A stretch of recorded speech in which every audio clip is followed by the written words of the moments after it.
ফজর নামাজ পড়ে আপনি 31 দফা দিয়ে বাড়ি বাড়ি যেতে হবে, না হলে ওদেরকে ঠেকাতে পারবেন না। মানুষের কাছে এতটা আস্থার জায়গায় গিয়েছে যে বাস্তবিক অর্থে ভোটের রাজনীতিতে এই মুহূর্তে বিএনপির কোনো প্রতিদ্বন্দ্বী নেই, ভোটের রাজনীতিতে বিএনপির কোনো প্রতিদ্বন্দ্বী নেই, থাকার কথাও না।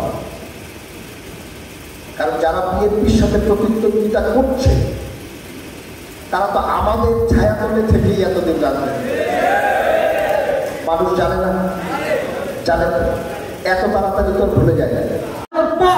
মসজিদ থেকে ইসলামের দাওয়াত দেওয়ার নাম করে তারা খণ্ডিত ইসলাম অর্থাৎ জামাতি ইসলাম আমাদের মা বোনদের কাছে পৌঁছে দিতে চায়।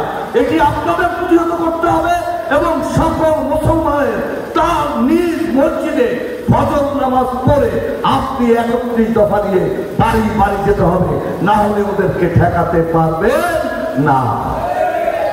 আপনাদের একটা কথা বলতে চাই, আগামীতে যে নির্বাচন হবে সেই নির্বাচন কেন্দ্র করে বিশেষ করে 5 স্বেচ্ছাসেবক দলের নেতৃবৃন্দ আপনারা এমন কোনো অপকর্মের সাথে চলবেন না যাতে আপনাদের বিরুদ্ধে কেন্দ্রীয় নেতৃবৃন্দের কঠোর নির্দেশে যেতে হয়।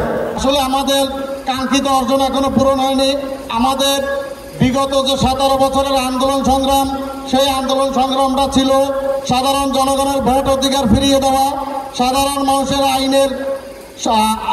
মানুষকে আইনের সহায়তা দেওয়া এবং ন্যায্য দাবি আদায়ের আন্দোলন ছিল।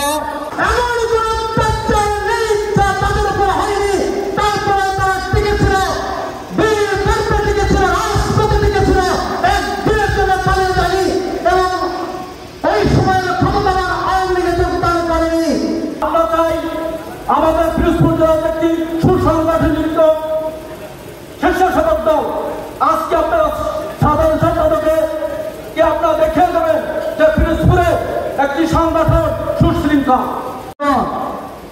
এখন আমরা সবাই ঘরে থাকতে পারি, এটা আল্লাহর কাছে আলহামদুলিল্লাহ। আমাদের পয়লা শর্ত একটি কাজ সম্পূর্ণ যে আওয়ামী লীগ এই দেশ থেকে বিতাড়িত হয়েছে। দ্বিতীয় সংগ্রাম ওইটা হলো এই চট্টগ্রামের সরকার আমাদের অনেক জল্পনা কল্পনা গেছে বিএনপিকে মাইনাস করার জন্য।